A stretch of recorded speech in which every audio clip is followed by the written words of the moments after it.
Welcome to the Slop Farm. Enjoy the video.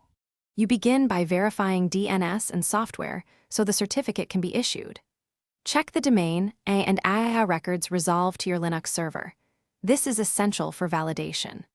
Once done, install OpenSSL and your Acme client like certbot, and open ports 80 and 443 in the firewall so HTTP 01 or TLS Alpin challenges succeed. Make the private key folder and set ownership to root with 600 permissions to protect secrets before generating keys. You now request the certificate and place it where your server expects it. Generate a strong private key, RSA 4096 or EXASEC 384R1, because key strength affects security and performance. Then run certbot in standalone or use webroot with your server stopped briefly, including every domain name you need.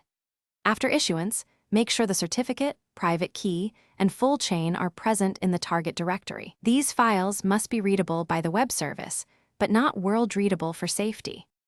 You complete setup by wiring the cert into your web server and validating it. Edit Nginx or Apache config to point to the certificate and full chain files, set secure protocols and ciphers, and enable HSDS only after confirming functionality.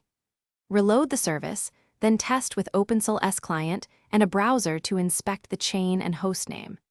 If renewal fails later, check logs and permissions. A common fix is correcting file ownership or rerunning certbot with the same account to repair. Thanks for watching. Consider subscribing if we helped you today.